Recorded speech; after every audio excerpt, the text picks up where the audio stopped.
La Sociedad Española de Radiodifusión presenta... Ser... ¡Viva la radio! Podcast. Siempre. Estás escuchando el Abierto de Hoy por Hoy. Cada día analizamos las noticias más relevantes de la actualidad, las claves políticas, económicas y sociales, con las voces de los protagonistas y los distintos puntos de vista de nuestros tertulianos.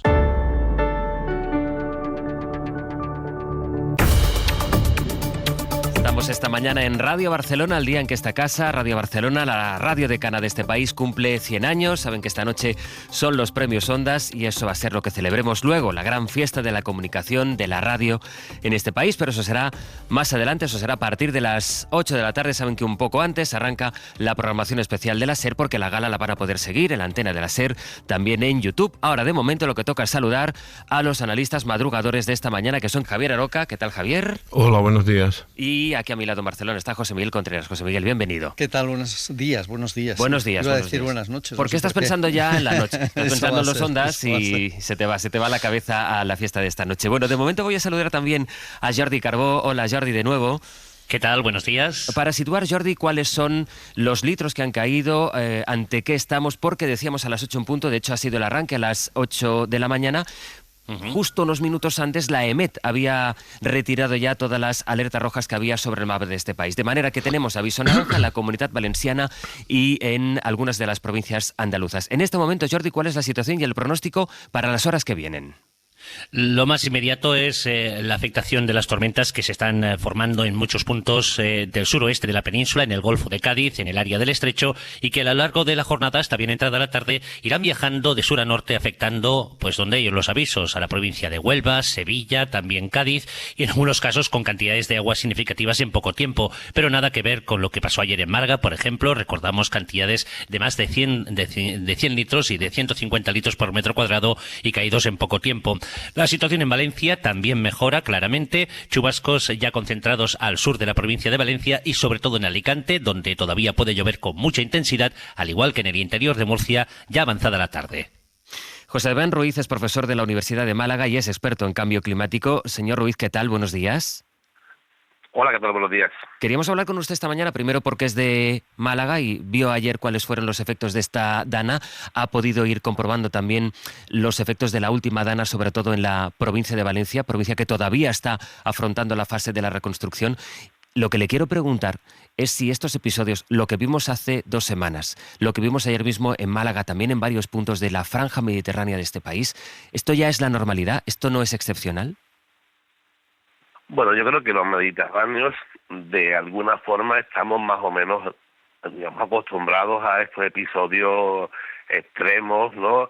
Y que de alguna forma también se suceda con cierta frecuencia, ¿no? Lo que ya no estamos tan acostumbrados es a las consecuencias, ¿no?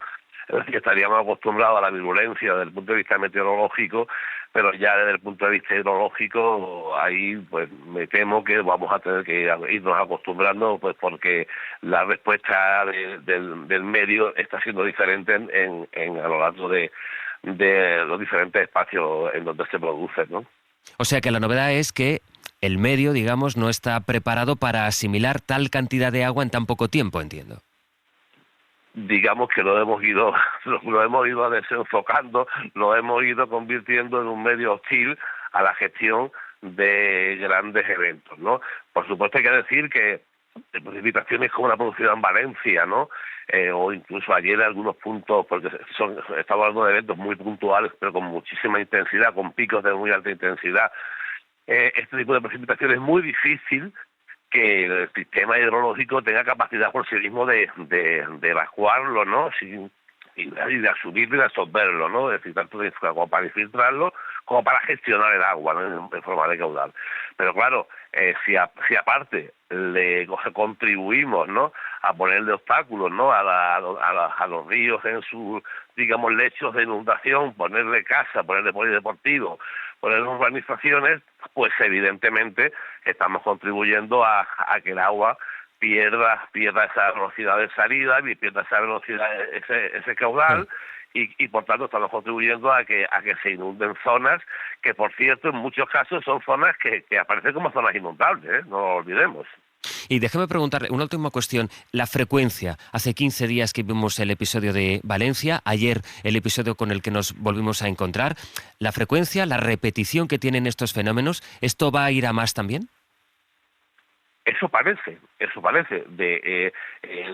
Si analizamos, digamos, de forma retrospectiva, muchos de los editoriales y muchos de los comentarios que han aparecido en prensa en el último verano, pues habremos leído en más de una ocasión que la temperatura del Mediterráneo era inusualmente cálida, ¿no? Sí. Bueno, pues probablemente de esos polvos son estos lodos, ¿no? Es decir, que hay una diferencia térmica importante y bueno, y a partir de ahí se empiezan a generar esta serie de eventos, ya digo, extraordinarios, que son las ranas, ¿no? Y se empiezan a reproducir con cierta frecuencia, ¿no? José Damián Ruiz, profesor de la Universidad de Málaga y experto en cambio climático. Gracias por su tiempo. Un saludo y buenos días. Gracias a vosotros. Lo hemos comentado al hilo, Aroca, de lo que comentaba este experto, lo hemos comentado otras veces, muchas mañanas aquí en El Abierto, la necesidad de irnos habituando a una realidad que ya no es una proyección de futuro, es una evidencia y que además nos golpea. Con él utilizaba la expresión virulencia y yo creo que es efectivamente la que mejor describe lo que estamos viendo, lo que vimos en estas últimas horas y lo que vimos en Valencia también, Javier. Bueno, pero sobre lo que llueva o vaya a llover, bueno, algo sí podemos hacer, entre otras cosas contribuir a la acción climática de manera más decidida y no cuestionando, como hacen algunos partidos conservadores, la Agenda 2030, por poner un ejemplo, ¿no? Y después está, bueno, él ha dicho, y creo que con mucho sentido, porque además sabe de esto, que el sistema hidrológico no permite en sus condiciones evacuar la cantidad de agua que puede caer en circunstancias excepcionales como esta. Pero ese dicho que se suele repetir de que llueve sobre mojado, bueno, es un dicho sabio, ¿no? Porque llueve sobre inundado. Si uno mira el mapa de las zonas que se han inundado y mira el mapa que están a disposición de todo el mundo en las agencias de cartografía nacional, que son extraordinarias, ve que evidentemente donde se han producido los mayores daños es en zonas inundables. Y ahí estamos en el quid de la cuestión. Probablemente nuestro sistema hidrológico no sea el mejor desde el punto de vista de poder evacuar todas estas aguas, pero tenemos una ordenación territorial, una planificación urbanística que está hecho absolutamente desde una perspectiva depredadora y avariciosa, ¿no?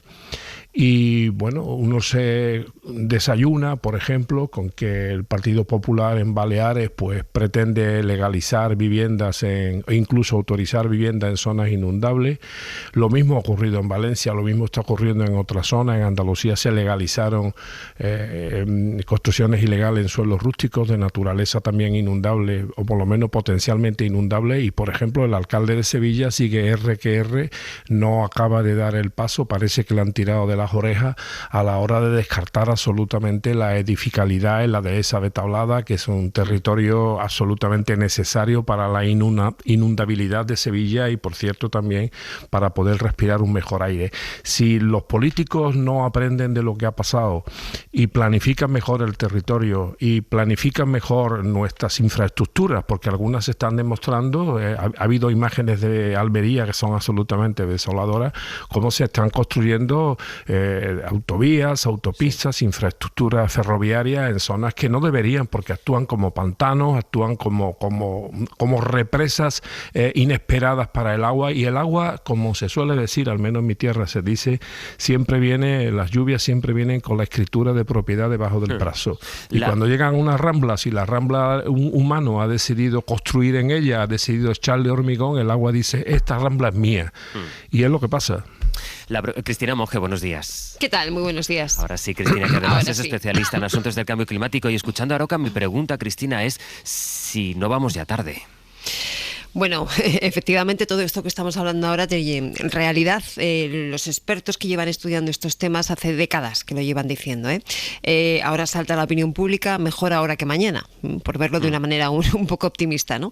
Pero yo creo que existe ya mucha memoria al respecto. Desde luego la tragedia que estamos viviendo estos días en Valencia, las imágenes que veíamos ayer en Málaga, superan en dimensión a lo que habitualmente se ve en zonas del Mediterráneo, como bien lo recordaba el experto, pero en muchos puntos pueblos, en muchos municipios, en las riberas de muchos ríos de este país ha habido inundaciones y hay ya una memoria que sabe lo que la ciencia después certifica, y es que en las llanuras de inundación, al lado de los ríos, conviene pues no poner edificios o instalaciones que no puedan ser inundadas, ¿no? Conviene no poner viviendas, no poner infraestructuras públicas.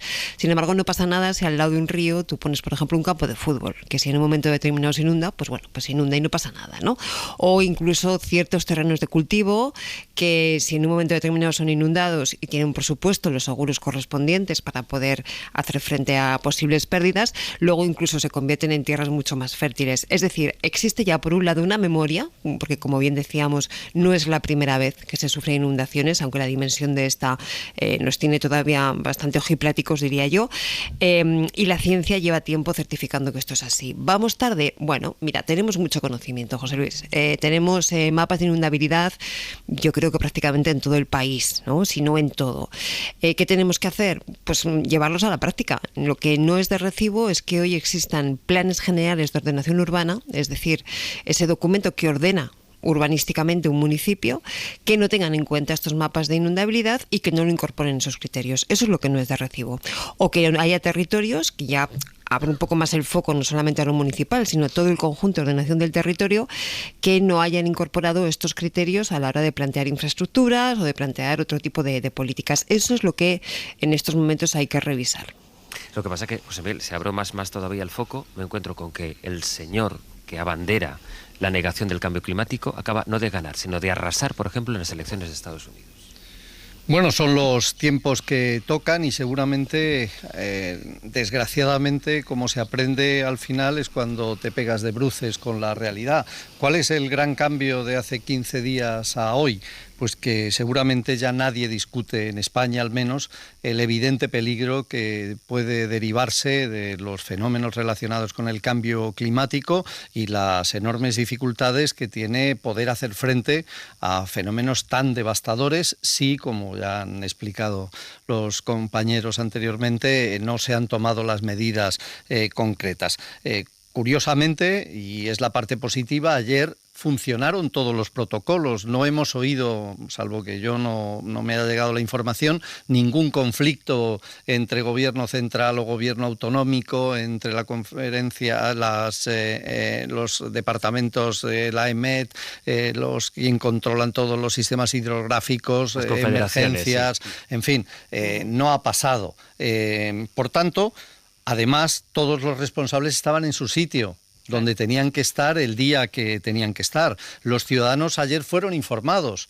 Los ciudadanos se comportaron sabiendo el peligro que tenía y tomaron las medidas correspondientes, igual que las empresas. En fin, desgraciadamente, para aprender a veces tienen que suceder fenómenos de este tipo.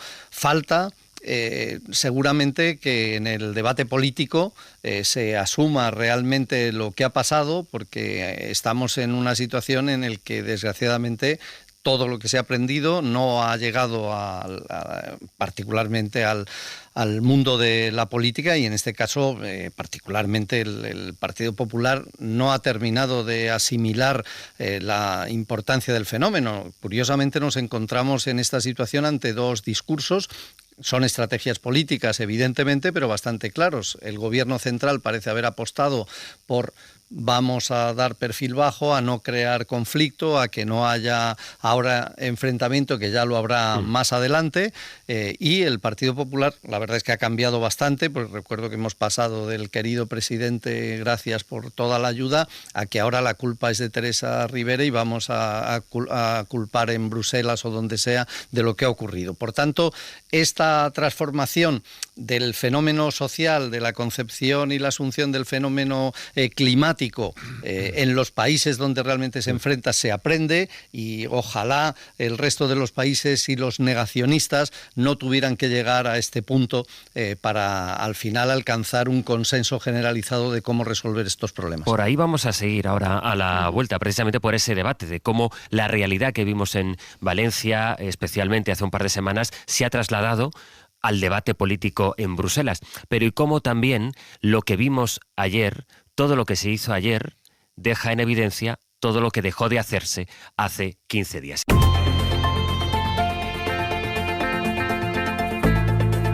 Abierto. Ser Podcast.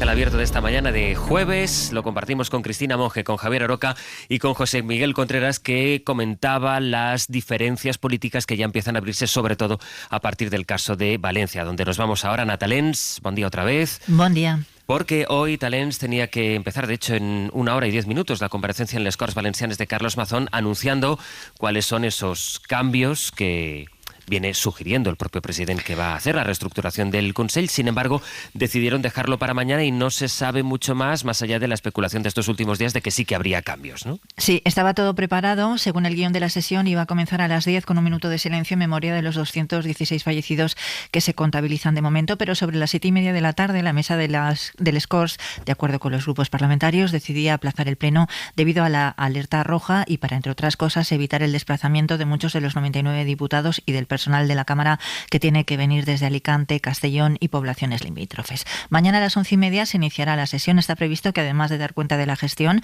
las reuniones del CECOPI, porque el presidente se incorporó tarde a una de ellas, el retraso en enviar las alertas, Carlos Mazón anuncia una remodelación de la estructura del Consell, porque se había diseñado para una legislatura tranquila, en palabras de la vicepresidenta. Si no hay cambios, la primera intervención del presidente será sin límite del tiempo. Luego intervendrán los 4 grupos parlamentarios de menor a mayor, es decir, Vox, Compromís, Socialistas y el PP, por un tiempo de 15 minutos. A continuación, la réplica del presidente, otra vez sin límite de tiempo, y otra intervención de los grupos por 8 minutos. La sesión acabará con una última intervención de Carlos Mazón. Talens, gracias. De nada. Es interesante aquí seguir cómo va evolucionando el discurso del Partido Popular respecto a la figura de Carlos Mazón. Me refiero a la Dirección General del Partido Popular y, en concreto, Alberto Núñez Feijóo. Mariela Rubio, hola, buenos días. Hola, ¿qué tal, Sastre? ¿Cómo estás? Porque sorprendió que ya en las primeras horas, primero el partido y luego directamente Feijóo pidiera la declaración de subir el nivel de la emergencia para que fuera apartado del mando Mazón y asumiera ese mando el gobierno. Por tanto, el Partido Popular llegó a marcar tanta distancia, Mariela, que se recuerda aquella frase de Tellado de, bueno, será Mazón quien tenga que dar explicaciones de su agenda, y ahora parece que ha variado un poco y parece acercarse más, o por lo menos mostrar más apoyo la dirección del PP al presidente de la Generalitat. Sí, ayer desde luego Feijóo se pegó a esa estrategia del PP, cerrar filas con su varón, y además elevó las expectativas sobre la comparecencia de Mazón, porque por primera vez abrió la puerta a que el presidente depure responsabilidades en su gobierno en los próximos días. Estemos atentos a lo que va a decir. Le aseguro que después de esa comparecencia habrá mucha gente que se sienta al menos parcialmente reconfortada con la clase política. Espero y deseo que así sea. Dejará a la ciudadanía parcialmente reconfortada, decía Feijóo. En Génova, varios miembros de la Dirección Nacional daban ayer por más que probable que haya ceses en la anunciada remodelación del Ejecutivo valenciano. Y si es así, avisan, Feijóo lo va a utilizar para pedir a Sánchez que depure también responsabilidades en el Gobierno central. Nadie contempla la posibilidad de la dimisión de Mazón. Ahora no puede marcharse, insisten una y otra vez desde Génova, y de ahí que cierren filas con su varón. Aunque ayer algunas voces del partido planteaban la posibilidad de que el presidente abra la puerta a no presentarse como candidato en el futuro. Otros creen, sin embargo, que con ceses en su gobierno será suficiente, al menos para ganar tiempo. Feijóo promete, pues, que la comparecencia, que finalmente será mañana de Mazón, reconfortará a la opinión pública. Y lo que hace a la vez, Mariela, es poner el foco, no tanto sobre, sino sobre todo contra Teresa Rivera, aunque eso desbarate el acuerdo que las grandes familias europeas, los socialdemócratas y los conservadores, la democracia cristiana, tenían para que en el gobierno de Ursula von der Leyen Teresa Rivera ocupara una vicepresidencia. Sí, la estrategia del PP es clara, el reparto de responsabilidades y aliviar la presión sobre Mazón, cargando contra Rivera en su semana grande en Bruselas. Crecidos además por haber conseguido ya retrasar la votación de la comisaria española, el PP daba ayer un paso más, amenazando con promover un veto de todo el PP europeo y definitivo. Feijóo pedía al gobierno que proponga un candidato alternativo que no esté, decía, manchado por la gestión de la crisis de la Dana. La ministra con mayor responsabilidad en la prevención de las inundaciones. Esa ministra no es la que España necesita como candidata, ni es la que la Comisión Europea necesita como vicepresidenta. Por eso le pido al Gobierno que retire la candidatura de Teresa Rivera ante la Comisión Europea y proponga a otra persona. El PP deslizaba ayer en privado el nombre de Luis Planas como candidato que contaría con su apoyo. En el fondo, Sastre saben en Génova que no va a ser fácil que todo el PP europeo se conjure para vetar definitivamente a Rivera, que no deja de ser una apuesta de von der Leyen, pero desde luego lo van a intentar aprovechando para ello su sintonía, la sintonía del PP español con el presidente del PP europeo, Manfred Weber. En cualquier caso, incluso si finalmente consigue ser comisaria Teresa Rivera, dicen en Génova, ya habremos conseguido ponerla en la diana en una semana clave y habremos conseguido, dicen algunos, desviar el foco de Mazón, que necesitaba desesperadamente algo de oxígeno. Pues las cartas sobre la mesa. Reconocen los dirigentes lo que la evidencia ya nos apunta, que es que el Partido Popular estira este foco sobre Teresa Rivera, porque cuantos más días se hable de Teresa Rivera, más tienen ellos de foco de recorrido para que no se hable de Carlos Mazón. Aun a riesgo de que se desbarate, ya veremos lo que ocurra, porque parece muy complejo que ocurra, pero podría ser que se desbarate el acuerdo entre conservadores y socialdemócratas y liberales en Europa, que tiene una consecuencia, que es que aísla a la extrema derecha. Mariela, gracias. Hasta luego. Porque ese es el foco. Bruselas, corresponsal comunitario Enrique García Pozo, buenos días. Buenos días. El debate nacional de aquí, Enrique, que se traslada a Bruselas, y en este momento estamos en un momento de impasse, porque no sabemos qué va a pasar con ese acuerdo para que von der Leyen tenga su nuevo gobierno. Sí, porque la estrategia del Partido Popular Europeo de dilatar los tiempos y utilizar su mayoría para retrasar la votación de Teresa Rivera ha terminado por crear un conflicto más amplio que corre el riesgo de hacer descarrilar el guión y el calendario para que la próxima comisión se ponga en marcha el 1 de diciembre. La premisa de desgastar a Rivera corría varios riesgos, que la operación terminara salpicando en el tejado de la propia Ursula von der Leyen, cuya intención, nos insisten, es que el Ejecutivo se ponga en funcionamiento cuanto antes. De ahí que la presidenta reuniera ayer a los 3 grupos de la coalición europeísta para intentar acercar posturas. El Partido Popular, utilizando su mayoría para obligar a retrasar las votaciones a la semana que viene, corría el riesgo además de hacer estallar las relaciones con los socialistas. Así que, aunque los populares se abren ahora a desbloquear el nombramiento de Teresa Rivera con 2 condiciones: que Rivera comparezca en el Congreso y que dimita si es procesada por la gestión de la DANA. Fuentes socialdemócratas aseguran que lo que está haciendo con Rivera supera todas las líneas rojas y supone un antes y un después. Aseguran que la decisión de aplazar la votación fue una decisión unilateral, que nunca la compartieron con los socialistas, y elevan a cambio los decibelios con la candidatura de Raffaele Fitto, el candidato de Giorgia Meloni. Aseguran que no van a apoyarlo y que tampoco lo van a hacer con el candidato húngaro. La operación Quemar a Teresa Rivera ha hecho estallar aquí en Bruselas las costuras de unas relaciones, la de los 2 principales grupos, que se vienen debilitando en realidad desde el comienzo de la legislatura, con los socialistas acusando a los populares de mirar a la extrema derecha. Poner a Rivera en la diana se está convirtiendo en algo más grande, que deja hasta ahora en el aire o en suspenso el guión previsto y muy tocada la histórica coalición europeísta. Enrique, gracias. A vosotros. De esto habla esta mañana el editorial del País, que se titula Salvar a Mazón y Feijóo a una costa de Europa, y en el que leemos algunos pasajes. Ningún otro partido de oposición en la Unión Europea con posibilidades de gobernar hace ejercicios de filibusterismo de ese calibre. El Partido Popular Europeo parece decidido a poner fin en esta legislatura a la alianza entre conservadores, socialistas y liberales que ha codirigido la Unión Europea desde su fundación. Habla en este editorial de marrullerismo cortoplacista y dice: la derecha europea se adentraría así en terra incógnita justo cuando en la otra orilla del Atlántico aparece Donald Trump. A partir de la DANA en Valencia, del foco político que quiere poner el Partido Popular sobre Teresa Rivera y lo que puede ocurrir ahora como consecuencia en la política europea.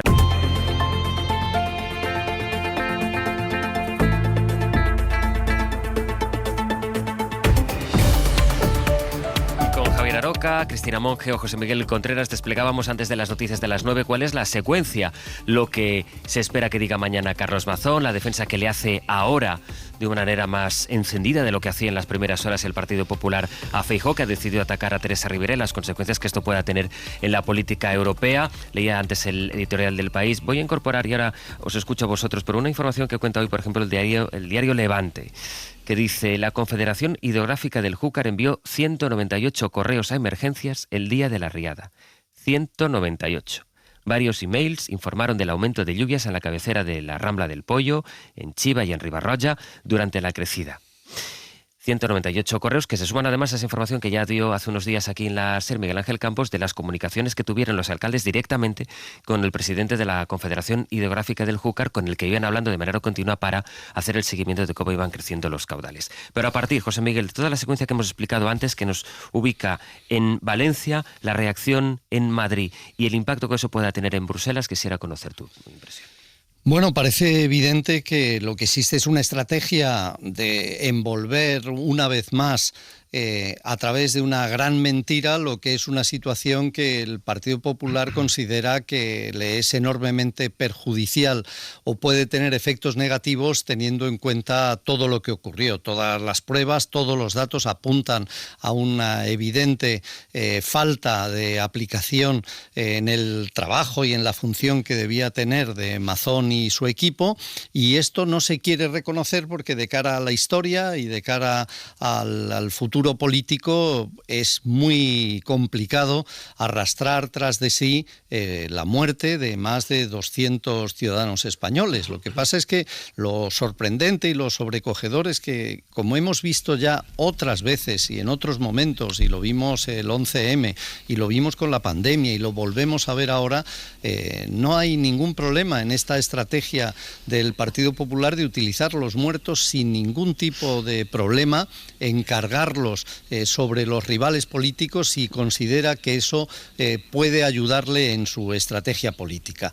Ayer Feijóo apareció con un nuevo discurso, efectivamente, sobre lo ocurrido con la catástrofe, en el que ahora la gestión es absolutamente desastrosa por parte del Gobierno central, que contrasta con los primeros días. Recordamos el querido presidente que decíamos antes de Mazón, reconociendo y agradeciendo la ayuda del Gobierno central. El Partido Popular necesita o debería decidir si Mazón es inocente o culpable de su gestión.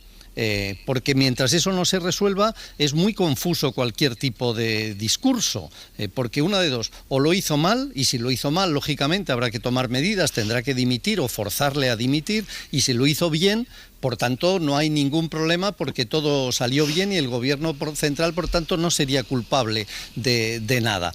Este lío, este entuerto, lógicamente, como permanentemente aparecen datos y aparecen situaciones que confirman que no va por la línea que defiende el Partido Popular lo que ocurrió, pues lleva a cambiar las estrategias y los escenarios. Terminamos en Bruselas, como tú planteabas. ¿Cuál es la diferencia ahora en Bruselas? En Bruselas hay dos características que ahora mismo puede ayudarle al PP. Uno, el auditorio es distinto.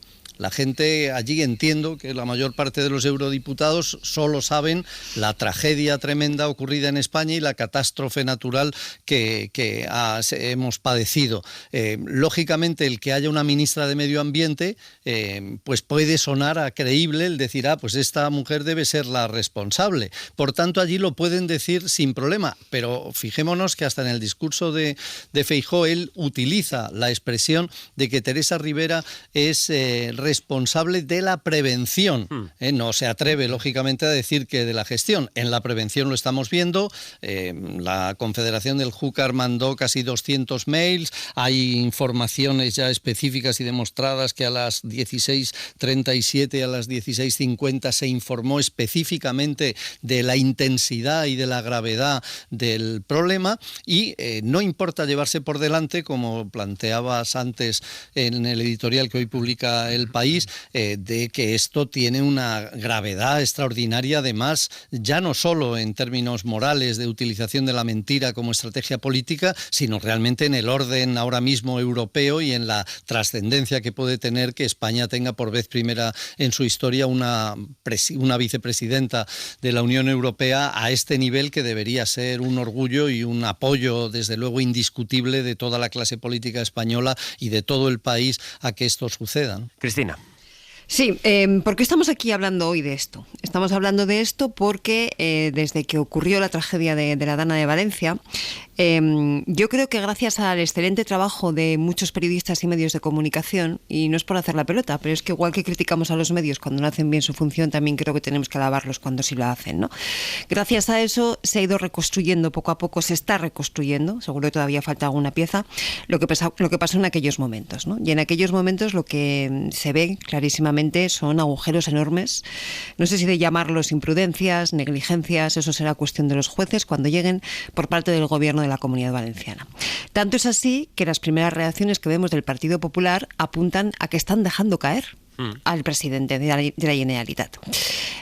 Con el tiempo y con los días, pues efectivamente vemos que se va volviendo más tibio, pero ellos saben que ya hay un problema, de hecho en las declaraciones de hoy, ¿no? Donde nos dicen que efectivamente mañana en la declaración de Mazón, Feijóo decía hace un momento, ¿no? Pues esperemos que la ciudadanía se quede un poco reconfortada, apuntan a cambios, no a la cabeza de Mazón ni mucho menos, pero sí a cambios en torno a liderazgos de su ejecutivo. El Partido Popular ha dicho, si yo estoy sacrificando aquí unos peones, entiéndaseme la metáfora, me tengo que llevar algo a cambio. Y por medio se ha cruzado Teresa Rivera y esa audiencia en el Parlamento. Yo tengo una pregunta previa a todo esto, y es, a mí nadie me ha dicho todavía cuál es la responsabilidad que Teresa Rivera no ha cumplido. ¿De qué se le acusa? ¿Dónde está una supuesta negligencia? ¿Dónde está, a priori, una falta de celo en sus tareas? Porque yo todavía no la he visto. Decía Según Feijóo, en la prevención. Claro, pero decía José Miguel hace un momento, quizá ese discurso de que como es ministra de Medio Ambiente esto podía haber sido cosa suya, en Europa lo entienden. Teresa Rivera fue muy hábil el otro día en su audiencia cuando a la respuesta de uno de los europarlamentarios que le preguntaba esto, ella comparó la situación española con la alemana. En Alemania, que es un país, como todo el mundo sabe, donde los Länder, lo que serían los estados, tienen también un enorme volumen de competencias que les permite entender perfectamente dónde llegan las competencias de uno y las competencias de otro. La EMET, que es la Agencia Española de Meteorología dependiente del Ministerio de Transición Ecológica, dio su alerta y tiempo y forma. La Confederación Hidrográfica, que depende de la Dirección General del Agua del Ministerio de Transición Ecológica, dio su información y mantuvo todas sus alertas en tiempo y forma. ¿Alguien nos quiere decir exactamente de qué se le acusa? ¿Cuál es esa responsabilidad que a priori no ha cumplido? A partir de ahí yo creo que acierta el editorial del País cuando califica esto de filibusterismo, a la europea diría yo, ¿no? El filibusterismo es una expresión para hacer referencia a las maniobras de obstruccionismo parlamentario. En este caso, en esa compleja estructura que tiene la Unión Europea, pero efectivamente lo que el Partido Popular está haciendo en este caso nítidamente es esto. Y hay un salto. El otro día hablaba yo con un periodista que lleva muchos años cubriendo información parlamentaria y en el Parlamento Europeo y me decía, hombre, sí que es verdad que no es tan raro, no diré que sea normal, pero tampoco somos el único país que lleva sus cuitas internas al debate parlamentario de la Unión Europea, lo cual ya de por sí contamina mucho ese debate. Pero claro, es que aquí hay un salto importante. Se ha pasado de utilizar Europa para cuestiones domésticas, que ya de por sí es grave, a de repente llegar a cuestionar nada menos que la composición de la Comisión Europea de von der Leyen, del Partido Popular Europeo. Una Comisión Europea, yo creo que esto es muy importante que lo expliquemos bien, una propuesta de Comisión Europea es un ejercicio de equilibrios a múltiples bandas. Equilibrios ideológicos, equilibrios territoriales, equilibrios de competencia, esta vez también afortunadamente de género. Es decir, cuando Ursula von der Leyen plantea esta lista y Teresa Rivera es su mano derecha, es después de un complejísimo puzzle de múltiples equilibrios en la cual ella piensa que este es su ejecutivo. A partir de aquí lo que Feijóo está haciendo, trasladando esta polémica, es una especie como de moción de censura previa al ejecutivo de von der Leyen. Ejecutivo de su propio partido, de su propia familia política europea. Y yo de verdad que tengo que deciros que tengo dudas de si Feijóo ha medido bien la onda expansiva de este movimiento, ¿no? Porque en este pulso que le está echando a von der Leyen, por cierto, por medio que no se nos puede escapar, la histórica pelea entre Manfred Weber y la propia von der Leyen, efectivamente, ¿no? Con lo cual hay que cada uno se alía con los suyos, exacto. Pero si Feijóo gana este pulso, la Comisión entra en crisis. La Comisión entra en crisis quiere decir que no sabemos qué puede pasar en un momento, creo que lo decía también en el editorial del País, en que Trump acaba de llegar a la Casa Blanca. Claro. Pero si pierde el pulso, ¿cómo queda Feijóo? Yo ahí lo dejo, porque insisto que creo que no ha medido bien. si Ursula von der Leyen se mantiene pese a todo como presidenta de la Comisión y, por tanto, si pese a todo Teresa Rivera es votada y aprueba el examen, que está suspendida esa votación, pospuesta, ya saben, como vicepresidenta de la Comisión. Hay una reflexión que también se hace desde hace unos días. En algunos países hay asuntos que son de Estado. Tener a alguien en representación de España en lo más alto del gobierno comunitario se entiende que va en el interés del Estado. Es socialista, como hay también populares, porque esto es una negociación entre países. Y ya ni siquiera nos queda eso.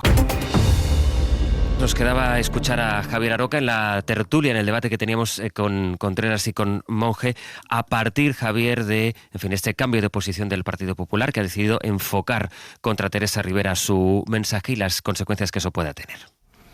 Vamos a ver, los datos sobre la gestión y responsabilidades en la DALA de Valencia acumulados son abrumadoramente acusatorios de la responsabilidad de Carlos Mazón y de su gobierno. Es muy difícil que alguien con sentido común pueda discutir esos datos tan objetivos.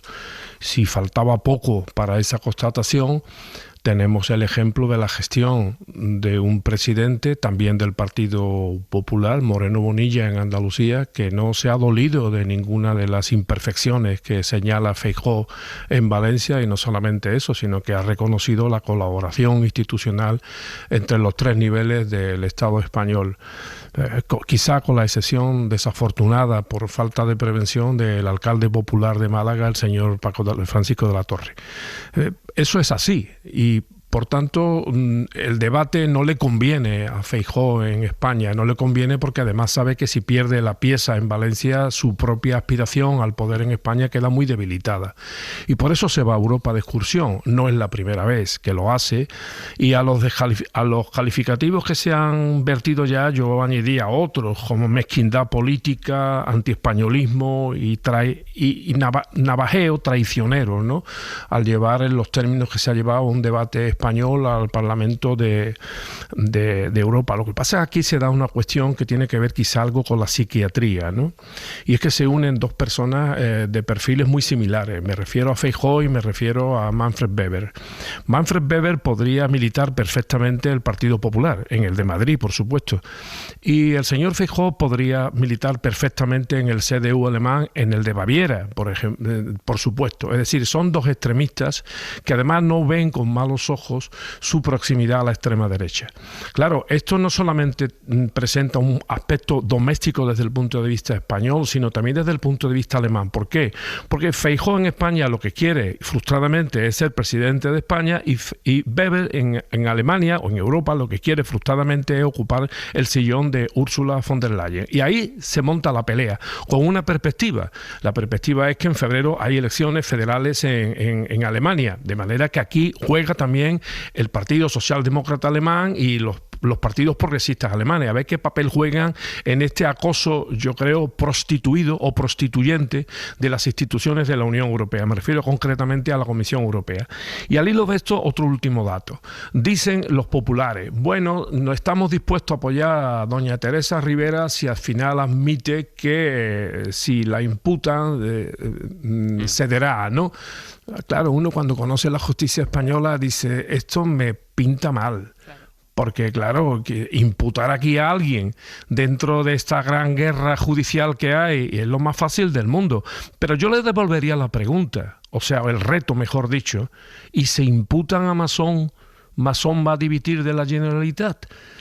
¿O todos aquellos que se han imputado? Bueno, esto es una jugada de entretenimiento. El señor Feijóo, en una estrategia global de derechización o de extrema derechización de Europa, con la perspectiva de lo que ha pasado en Estados Unidos, como habéis dicho, está jugando un papel dañino, no solamente por antiespañol, sino por antieuropeo. Yo creo que ahora mismo Feijóo se ha convertido no solamente en un peligro para España, sino por un peligro para Europa. Y espero que los demócratas europeos, independientemente de que sean de derecha o de izquierda, y los de derecha también han demostrado en muchos momentos de la historia un sentido demócrata muy importante en la Unión Europea y antes en la Comunidad Europea, se den cuenta del peligro que tiene Europa con un personaje como Alberto Núñez Feijóo. Ahora sigo el debate, que sé que hay manos levantadas, pero dejadme incorporar a David Junquera. Hola, Junquera, buenos días. Hola, buenos días. Por algo que nos contabas ya a las 8, David, y es que la posibilidad de que Teresa Rivera pueda no convertirse, no acabar siendo la vicepresidenta de la Comisión Europea era algo que hasta ahora en el Gobierno descartaban. Y en el Gobierno, yo creo que en este punto tienen la seguridad de que acabará siéndolo. Sin embargo, el cambio que hay en las últimas horas es que esa seguridad se tambalea un poco, es decir, por primera vez se admite que quizá esta estrategia va adelante y Rivera no acaba convirtiéndose en la vicepresidenta. Hay algo de run sastre. Nada, les gustaría más que exhibir la cabeza de Rivera, pero al final llegará von der Leyen con los tanques. De esta forma tan gráfica, resumen fuentes del Ejecutivo lo que creen que terminará ocurriendo en Bruselas. En el Gobierno ni se plantean la petición para cambiar de candidata y están convencidos de que Teresa será comisaria. Es lo que nos dice un destacado miembro del equipo de Pedro Sánchez, pero no pueden ocultar, como reconocen desde el Ministerio de Transición Ecológica, que todo está en el aire. Hay un pequeño pozo de incertidumbre donde antes todo eran certezas, aunque en público la vicepresidenta Montero ha mostrado su convencimiento de que al final todo saldrá como Sánchez tiene planeado. Y estoy convencido de que al final esta situación se abrirá camino y por tanto podremos contar con un nuevo gobierno europeo. Pero evidentemente no es de recibo que una persona de nuestro país, que el principal líder de la oposición, esté jugando a dar inestabilidad a las instituciones europeas. Lo escuchábamos, hay mucho enfado, tanto en Moncloa como en Ferraz creen que lo de apuntar a Rivera es solo una táctica de Feijóo para desviar la atención que hay sobre Mazón, pero ven una irresponsabilidad hacerlo a costa de tambalear los códigos de Bruselas. El Partido Popular ahora también hiperventila en Europa, nos dice un ministro que piensa que Génova está quedando mal hasta con sus socios europeos salseando en la guerra entre Weber y von der Leyen. En el PSOE son todavía más contundentes, creen que el PP patrio está tratando de arrastrar a Manfred Weber hacia las posturas más ultras y que Rivera es solo la excusa. Destacan las buenas críticas que ha concitado la vicepresidenta en la prensa internacional tras su examen y sentencian cero preocupación. Creen que terminará aprobándose el pacto gubernamental de von der Leyen y que lo hará con Teresa Rivera dentro. David, gracias. A vosotros. Contreras y luego Cristina. Además de que exista la percepción o la esperanza de que todo termine bien, es que hay una base bastante importante y es que estos acuerdos no son cuestiones puntuales de hoy opino esto o lo otro. Esto ha sido un acuerdo con una negociación extraordinariamente compleja en la que hay que articular intereses partidistas con los de los diferentes países y von der Leyen finalmente consiguió el acuerdo. Por tanto, yo no veo ninguna posibilidad real de que un acuerdo de esa magnitud ahora mismo se plantee alterarlo, porque sería una crisis europea que no creo que en ningún caso se pueda producir por un problema particular de Feijóo de no querer reconocer la responsabilidad del Partido Popular en la gestión de la desgraciadísima Dana de Valencia. Toda esta estrategia tiene el problema de que cuando te asientas en una gran mentira, cada vez que afinas o cada vez que declinas cualquier situación, pues aquello se resquebraja. Esta teoría de la gran mentira tiene una gran tradición ya desde hace al menos un par de décadas. La inventó un consultor americano y la llamó así, que se llama Roger Stone, que es uno, por cierto, de los ideólogos del trumpismo y que ha tenido una gran difusión en todo el mundo y también en España. Ya lo vimos desde el 11M, cómo ante situaciones muy críticas en las que puede tener un perjuicio político un partido, existe una posibilidad, planteaba Roger Stone, que él llamaba la gran mentira. Es establecer una gran mentira absoluta que a base de repetirla,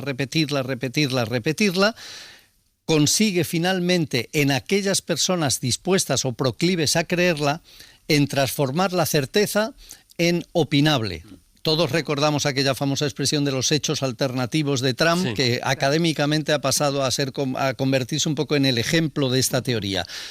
En el fondo da igual, hay gente que no quiere creer lo que ha ocurrido, y es evidente que lo que ha ocurrido en Valencia y la gestión para el Partido Popular y seguramente para muchos medios de comunicación conservadores y muchos votantes no les gustaría que estuviera ocurrido, y por tanto, si me das una opción de transformarme la certeza en opinable, cojo la otra opción. El problema es que esa opción, cuando tienes que explicarla y llevarla detalle a detalle, se te cae por todos lados, pero la base fundamental para sostenerla es, bajo ningún concepto, concepto, de ninguna manera, y sea como sea, puedes ceder un solo centímetro en mantenerla. En esto es fundamental hablar de las redes sociales y ahora iremos precisamente a ese debate. Cristina.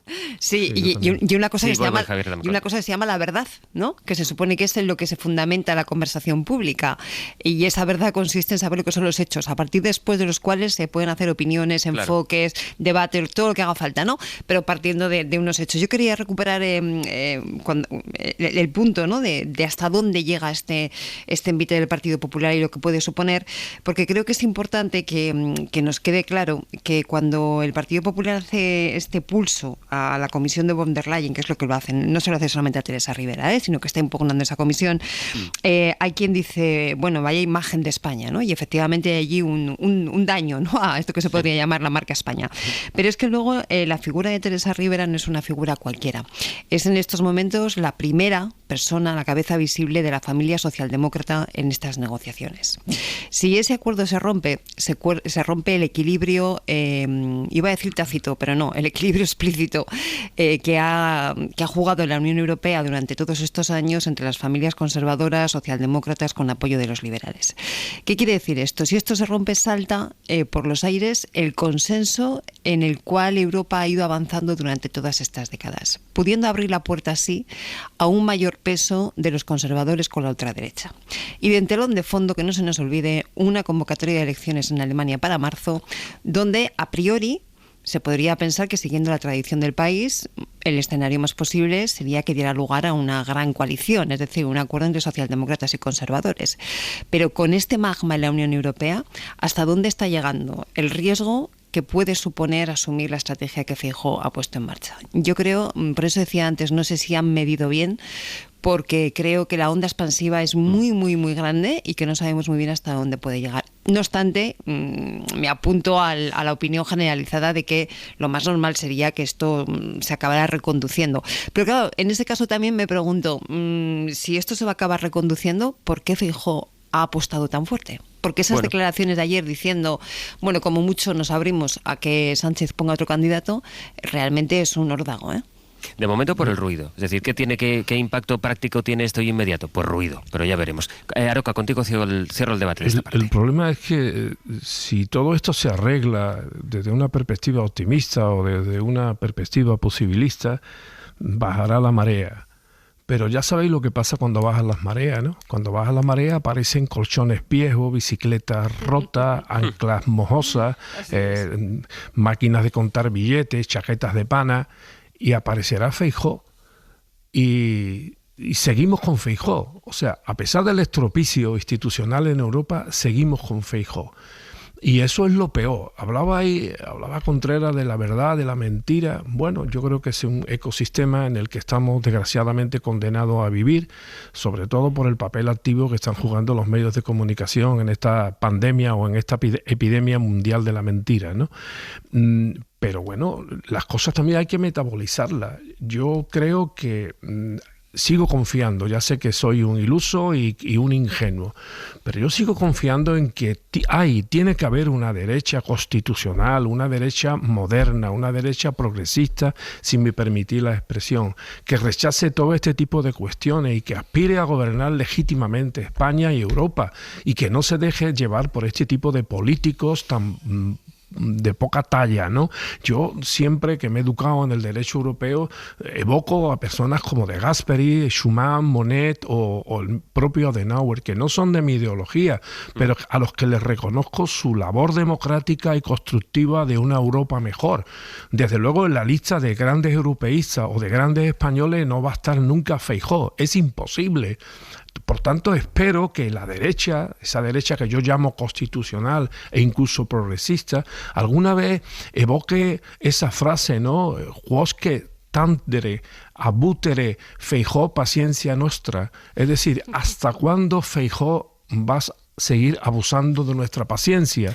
Porque es que, claro, Feijóo ya no es que esté actuando mal o bien, no, es que está tocando fibras sensibles de la construcción de una España distinta y de una Europa distinta. Yo creo que cualquier demócrata, insisto, de derecha o de izquierda no se puede ver representado ni desde luego por Feijóo, pero tampoco por Weber. Dejadme avanzar con otros asuntos. Esto contrasta con la situación de debilidad, de fragilidad parlamentaria que tiene el Gobierno para aprobar los presupuestos, algo que también provocó la disputa entre el PP y el PSOE en el momento en que Pedro Sánchez dijo que lo que había ocurrido en Valencia demostraba la necesidad de que el Gobierno tuviera presupuestos y apoyo para los presupuestos, que es lo que en este momento no solo no tiene, sino que entre sus socios la cosa ha empezado a complicarse por el acuerdo fiscal entre el PSOE y Sumar para aplicar el impuesto a las energéticas. Saben que Junts y el PNV están en contra de eso. José Coello, buenos días. ¿Qué tal, Sastre? Buenos días. Hoy, de hecho, se tenía que producir una votación importante, relevante en el Congreso en este sentido, y no está claro que se vaya a producir precisamente para evitar una derrota del Ejecutivo. Sí, a esta hora Gobierno y socios negocian contrarreloj para cerrar una reforma fiscal con muchas diferencias en el contenido y, como tú decías, muestra las dificultades del Ejecutivo para armar una mayoría estable, porque en el fondo de la discusión hay un impuesto global para multinacionales que Europa nos exige, pero también un impuesto energético que divide a los socios. Si PNV y Junts no quieren ni oír hablar de este impuesto, Esquerra, Bildu o Podemos no van a aceptar nada donde no esté este tributo. Por eso, Aitor Esteban plantea aprobar el impuesto que Europa nos exige y luego negociar el resto. Creo que, bueno, el mínimo sería por lo menos sacar ese impuesto mínimo global, ¿no? Entre otras cosas porque también esa imposición de la que se está hablando por parte de algunos grupos que se quieren hacer a las grandes empresas, a las multinacionales, bueno, ahí está, ¿no?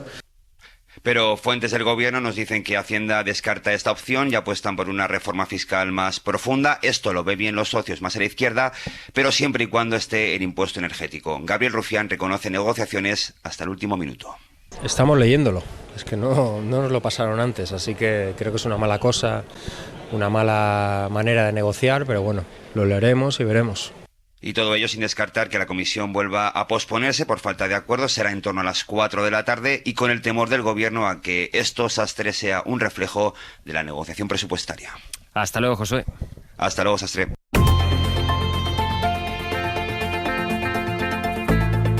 El Abierto. Ser Podcast. Cuenta esta mañana La Vanguardia en su página 24. La Vanguardia dejará de publicar en X, convertida en una red de desinformación. La antigua Twitter hace virales los mensajes que atentan contra los derechos humanos. Y en Aquí Catalunya, en Ser Catalunya, hace unos minutos entrevistaban al director de La Vanguardia, que es Jordi Juan.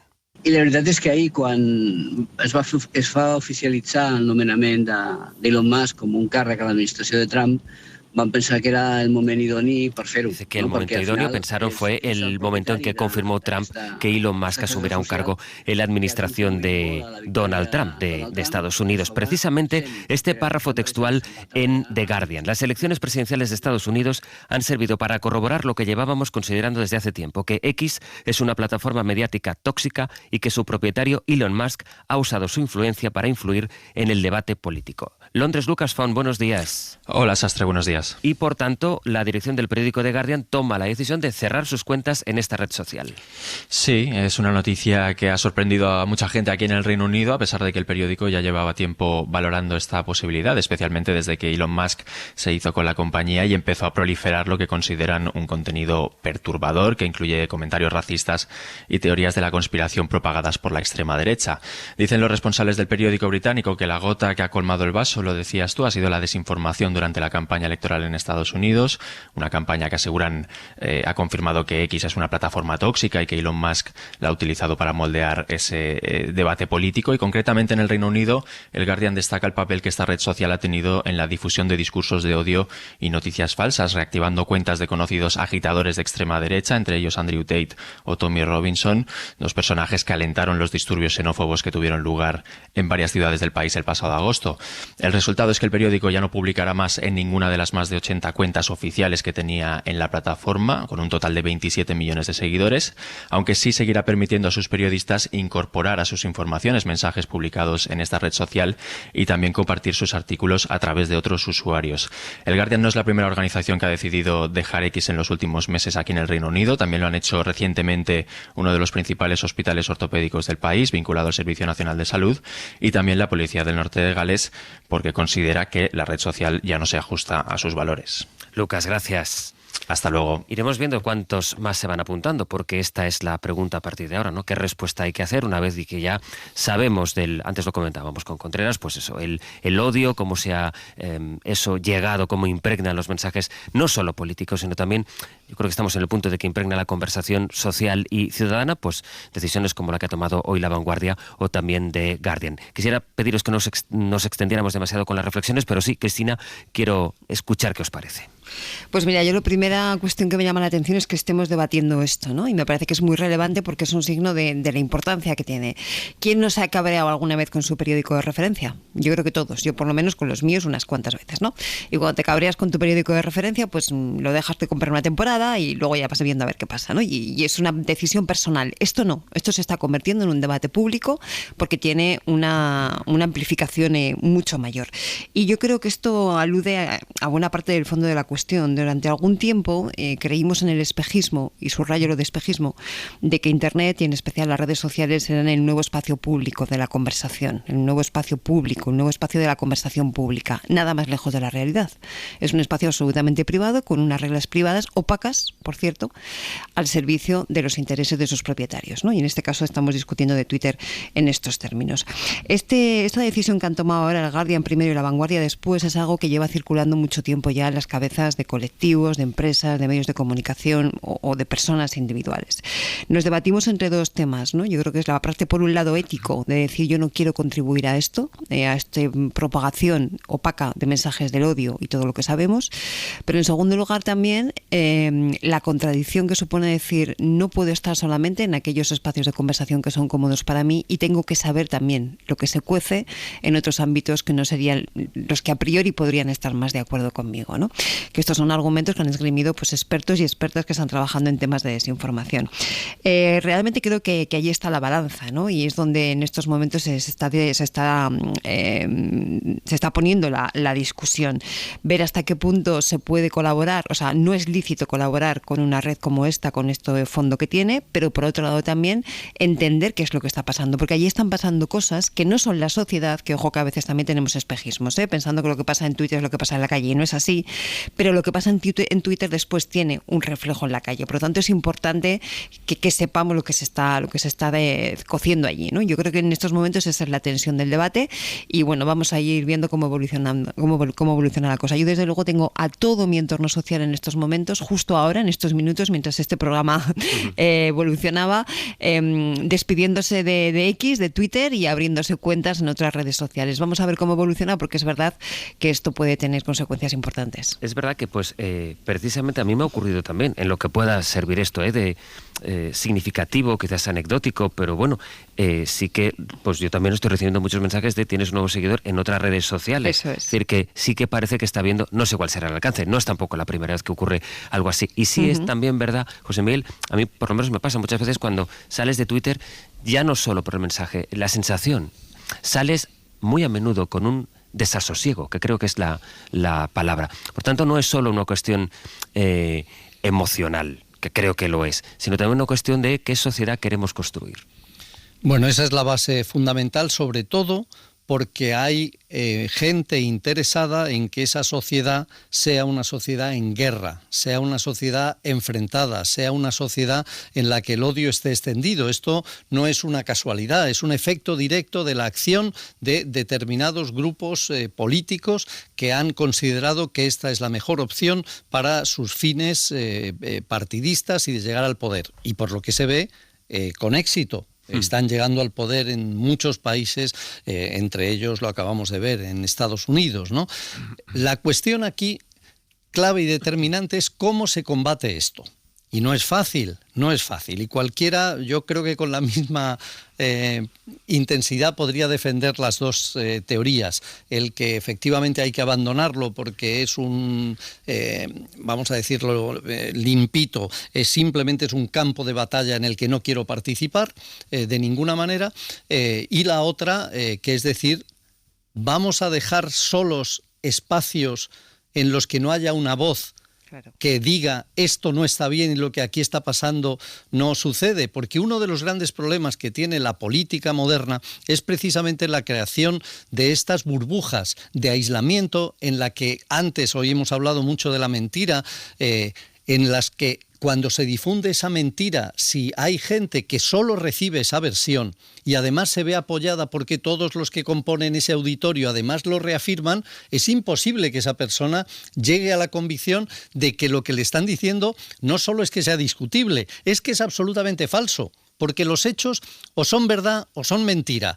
Y esto es siempre importante destacarlo. ¿Cuál es mi opinión? Mi opinión consiste en que al final esto es bastante sencillo. Hay buenos y hay malos. Hay buenos, que es gente que defiende sus ideas limpiamente, cree en ellas, a veces no con mucha convicción, pero quieres extenderla a los demás y al final la democracia funciona. Y hay gente que utiliza estrategias sucias, estrategias que alteran realmente la convivencia porque creen que es la única opción de ganar. Por tanto, en este tipo de situación, en este fenómeno, es lo que tenemos que decidir. ¿Nos ausentamos o vamos a pelear? Porque el gran error que yo creo que tiene el buenismo en muchas ocasiones es inhibirse del combate. Y yo creo que esto es uno de los grandes errores que a veces tienen los movimientos, tiene la equidistancia, tiene el que dice yo en este mundo no me quiero meter y por tanto me voy. Si quieres ganar, seas bueno, sobre todo tienes que ir a pelear y tienes que ir a luchar y tienes que ir a veces a campos de batalla que no son cómodos. ¿Tú tienes claro qué hacer, Aroca? No lo tengo claro, pero me aproximo mucho a la reflexión de, por no decir casi todo, a la reflexión de Contreras, ¿no? Bueno, yo veo con simpatía el debate que se está produciendo, pero al mismo tiempo exclamo tarde PH, porque claro, este señor Elon Musk ya ha tenido problemas en Brasil. Digo porque se sitúa el punto de inflexión en Estados Unidos. No, mire usted, este señor ha tenido ya problemas en Brasil. Intervino y provocó la reacción airada del premier británico en el Reino Unido, en las manifestaciones antiinmigratorias. Al gobierno federal de Australia lo calificó de fascista porque aprobó medidas en contra de los bulos, mentiras y otra serie de cosas. Bueno, y hay que recordar que en España medios de comunicación muy sensatos y muy severos y muy rigurosos, no estamos hablando de la red, esto lo digo con ironía, aunque no se escucha bien en estos medios, no, pues criticaron el reglamento marco de la Unión Europea que trata de poner modestamente orden y luego aplicado en España también por el gobierno de Pedro Sánchez y suscitó las iras de muchos opinadores, tertulianos, analistas y medios escritos, ¿no? ¿Qué quiero decir con esto? Que el problema que tenemos es la verdad, la mentira y el bulo, pero es un error pensar que eso solamente nos llega por la red. Eso nos llega cotidianamente por mucha prensa escrita, por muchos programas de televisión, por muchas cadenas de televisión, y bueno, ¿y contra eso qué hacemos? Porque contra X uno dice, bueno, yo me voy de baja, aunque yo participo de la opinión de Contreras, yo creo que hay que dar la batalla, aunque no critico a los que se vayan a dar de baja, en absoluto, pero bueno, esto no es patrimonio solo de la red, si vamos a dar la batalla, vamos a dar la batalla, pero hay una cosa muy curiosa, que a su vez es contradictoria. En la red podemos dar la batalla, podemos no irnos y decir yo juego en tu territorio y a cada bulo, a cada mentira, a cada infiltración de este tipo yo te voy a responder con argumentos, con seriedad y con rigor. Pero ¿cómo lo respondemos a los medios escritos? Bueno, no me vayáis a decir que escriba una carta al director. Claro. No, puedo hacer una cosa, no comprarlo, pero ya lo compran ya no lo compra suficientemente gente. E incluso hay periódicos, algunos en España, que se venden poquísimo, pero cuando digo poquísimo, y siguen teniendo un protagonismo político en este país, tanto ellos como sus periodistas, de una manera perturbadora para el orden democrático de este país. Por tanto, batalla en la red, sí, pero la mentira, el bulo, el engaño, la mala política se está argumentando y se está infiltrando también fundamentalmente desde los medios de comunicación escritos, radiados y televisados. Y con algunos programas muy... Algunos, no sé por qué. No, algunos, por supuesto. Siempre digo algunos, porque siempre hay alguno que se da por aludido. Por tanto, mira digo cómo alguno solo. Me están lanzando, Cristina, mensajes nada velados, Marta, mi compañera en la realización, así que te pido 15 segundos. Menos incluso, dos cuestiones. La primera, a mí tal cuerpo también me pide a la batalla, pero sepamos que es una batalla trucada. El algoritmo promueve una serie de mensajes y no otros. Por lo tanto, jugamos en desventaja. Y dos, no olvidemos que existe una cosa que se llama el legislador, la normativa, el Estado, ese de que hablamos tanto últimamente, que también tiene algo que decir en todo esto. Falling into you, baby. Even electricity can't compare to what I feel when I'm with you. Oh, baby. Giving up my ghost for you. Pepe Rubiano, os lee, buenos días. Buenos días. ¿Qué vamos a contar a partir de las 10 de la mañana? Bueno, pues a partir de las 10 va a ser como una especie de un continuará del abierto, lo digo por los temas, pero con gente... todo mentiras, vais a decir hoy. Pero, hombre. Estábamos hablando de mentiras y mentiras y no, mentiras. pero con gente más poderosa, pues tenemos a dos ministros, que son Nuño Domínguez y Jaime García Cantero, que son los ministros de Ciencia y Tecnología, y vamos a hablar de aviones privados, de la CO, de nombramientos de Donald Trump, de las huidas de Twitter y también de lo más light que vamos a hablar son los tomates, unos tomates nuevos que son un 30% más dulces. 30% más dulces, madre mía, sí, Pepe. Bueno, casi azúcar. Después usted no sabe con quién está hablando, así que si usted no sabe, ¿qué voy a saber yo, Sastre? Vale. Creo que te encuentras con alguien en un taxi y que vas a descubrir que esa persona ha estado en situaciones muy complejas y conflictivas. Hasta ahí. Bueno, vale. Y en la lengua vamos a hacer una especie de toponimia valenciana, porque Lola Pons nos va a hablar de lo que significan los nombres de los pueblos que han sido afectados por la Dana. Y Javier Ocaña, al loro, con 300 millones y 86 años, Ridley Scott estrena Gladiator 2. Para unos un desfile de pecholatas, para otros una película de aventuras entretenidísima. Veremos qué dice el profesor Ocaña, que hoy además analiza Chinatown. Y en Aldente Ainhoa Aguirregoitia, pues un tema muy sencillo, nos van a dar a todos morcilla. De momento, no morcilla, sino muchísimas gracias a Cristina Monge, Javier Aroca y José Miguel Contreras. Hasta luego. Un abrazo. Para no perderte ningún episodio, síguenos en la aplicación o la web de la SER, Podium Podcast o tu plataforma de audio favorita.